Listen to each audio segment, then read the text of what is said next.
জয় মা বলে জয় গুরুদেব নমস্কার। অ্যাস্ট্রো বিআরএস এর সকলকে স্বাগত জানাই। আশা করি সকলে ভালো আছেন। আজ আমার মান্থলি রাশিফল নিয়ে আলোচনা করব এবং আজকে আলোচনা করব মার্চ ২০২৫ কেমন যেতে চলেছে কর্কট রাশির জাতক বা জাতিকাদের সেই নিয়ে। শুরুতেই বলব এই আলোচনা আপনাদের জীবনে ৪০ থেকে ৫০ ভাগ ফলিত হবে। কেউ দয়া করে ভাববেন না এটা আপনাদের জীবনে 100% ফলিত হতে চলেছে।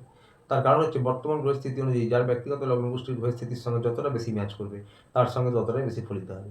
এবং এটা কারোরই ব্যক্তিগত লগ্ন গোষ্ঠী নিয়ে আলোচনা নয়, সেটা মাথায় রেখে দেখবেন। এর উদ্দেশ্য হচ্ছে যা কিছু ভালো রয়েছে তা দেখে যেন আরও ভালোভাবে প্ল্যান করতে পারেন এবং যা কিছু খারাপ বা নেগেটিভ রয়েছে তা দেখে যেন সতর্ক বা সাবধান হতে পারেন। যারা বিদ্যার্থী পরীক্ষার্থী রয়েছেন তাদের নিয়ে বলব শুরুতে, আপনাদের কিন্তু মঙ্গল যে ৫ নম্বর ঘরের অধিপতি সে রয়েছে ১২ নম্বর ঘরে। ১২ নম্বর ঘরটি মোটেও ভালো হিসাবে ধরা হয় না।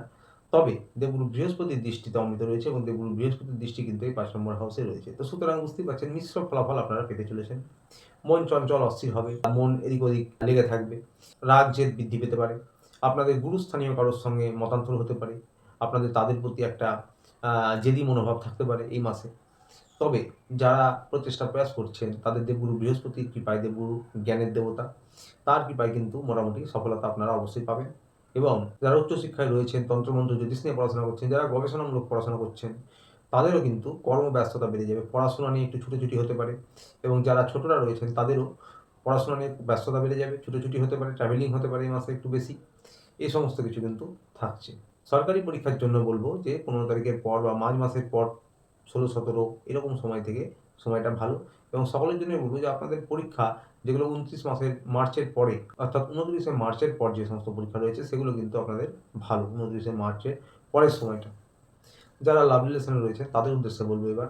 প্রেম জীবনেও বলব যে আপনাদের কিন্তু কর্মব্যস্ততা বাড়বে। আপনারা পার্টনার আপনি একে অপরে কিন্তু ব্যস্ত হয়ে পড়বেন নিজেদের কর্মে এবং সময় হয়তো কম দিতে পারেন। তবে আপনাদের কিন্তু মিশ্র ফলাফল পাবেন। এই ৫ নম্বর হাউস থেকেই প্রেম ভালোবাসা বিচার করা হয়। তো ঘোরাঘুরি, ট্রাভেলিং হতে পারে এবং চাপা জেদ রাগ থাকবে। ছোট কথাকে বড় করে তোলা, তা নিয়ে মনোমালিন্য এগুলো কিন্তু থাকতে পারে। তবে দেবগুরু বৃহস্পতির কৃপায় কিন্তু যাই হোক সেটা সহজেই মিটে যাবে এই মাসে। নিজেদের সম্পর্ক উন্নত করুন, তাহলে কিন্তু মোটের উপর আপনারা ভালো কাটাবেন এই মাসটা। যারা হাসব্যান্ড ওয়াইফ রয়েছেন তাদের উদ্দেশ্যে বলব যে বিবাহিত জীবন কিন্তু একটু ভালো যাচ্ছে। বিবাহিত জীবন এই মাসটা মোটের উপর 70% বলব যে আপনারা পজিটিভ রেজাল্ট পাবেন। আপনাদের স্বামী স্ত্রীর আকর্ষণ বৃদ্ধি পাবে, বোঝাপড়ার উন্নত হবে, আপনারা একে অপরকে হেল্প করবেন এবং যাদের খারাপ স্থিতি চলছিল, খারাপ স্থিতির মধ্যে দিয়ে যাচ্ছেন তাদের কিন্তু অবস্থা ধীরে ধীরে বদলাবে এবং আপনাদের কিন্তু পরিস্থিতি ধীরে ধীরে বেটার হবে। ২৯শে মার্চের পর থেকে আপনাদের সময়টা আরও একটু ভালো আসবে। যারা এখানে হাসব্যান্ড ওয়াইফ রয়েছেন, পরিবার নিয়ে বলব যারা শ্বশুর শাশুড়ি বাড়ির গুরুজন রয়েছেন, বাবা মা, তাদের সঙ্গে কিন্তু মুখের বাণী ক্রোধের উপর নিয়ন্ত্রণ রেখে কথা বলুন, তাদের স্বাস্থ্যের খেয়াল রাখুন এবং আপনাদের সন্তান কিন্তু একটু অবাধ্য হতে পারে। এবার বলব যারা ব্যবসা বাণিজ্য, সরকারি বেসরকারি চাকরি করছেন তাদের উদ্দেশ্যে, আপনাদের কিন্তু কর্মব্যস্ততা বাড়বে, আপনাদের এই মাসে টেনশন থাকবে, কাজের চাপ থাকবে, ট্রাভেলিং বেশি হতে পারে। যারা নতুন করে ছোট কোনো ব্যবসা শুরু করছেন বা নতুন করে কোনো কাজ শুরু করেছেন, কোথাও জব করা, বাড়ির থেকে একটু দূরস্থানে গিয়ে কাজ করতে হতে পারে এবং দূরস্থানে গিয়ে কিন্তু অনেকের ক্ষেত্রেই নতুন কাজ কর্ম প্রাপ্তি হতে পারে। যারা দূরস্থানে যাওয়ার প্রচেষ্টা করছিলেন তারা কিন্তু সফলতা পেতে পারেন এবং আপনাদের ট্রাভেলিং বাড়বে, আপনাদের ছুটোছুটি বেড়ে যাবে, ব্যস্ততা বেড়ে যাবে কর্মজীবনে। তবে কর্মজীবনে কিন্তু প্রমোশন পদোন্নতি হতে পারে এবং ব্যবসার জন্যও কিন্তু মাসটা ভালো। ব্যবসার প্রচার প্রসারের জন্য ভালো।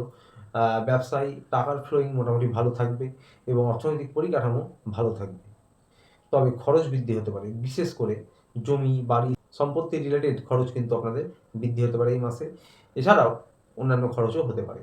যারা সরকারি বেসরকারি চাকরি করেন, বিশেষ করে যারা সরকারি চাকরি করেন, যারা রাজনৈতিক ফিল্ডে রয়েছেন তাদের জন্য কিন্তু মার্চ মাসের পর থেকে অর্থাৎ মাঝের মাসের পর থেকে সময়টা আরেকটু ভালো আসবে।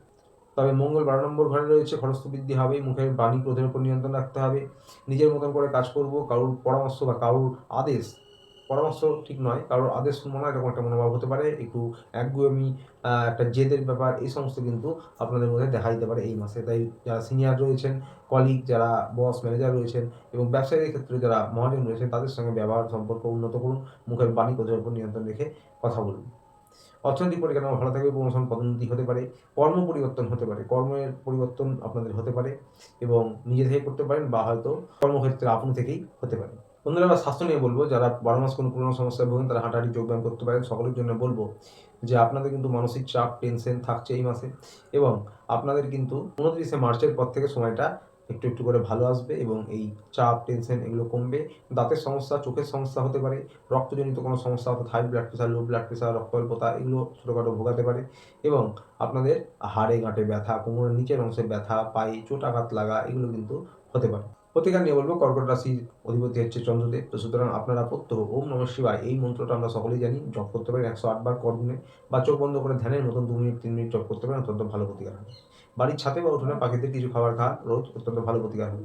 তো আসলে এই পর্যন্ত। ভিডিওটি ভালো লাগলে চ্যানেলটি অবশ্যই লাইক, সাবস্ক্রাইব করে পাশে থাকবেন। দেখা হচ্ছে আমার পরের ভিডিওতে। ততদিন ভালো থাকবেন, সুস্থ থাকবেন। নমস্কার।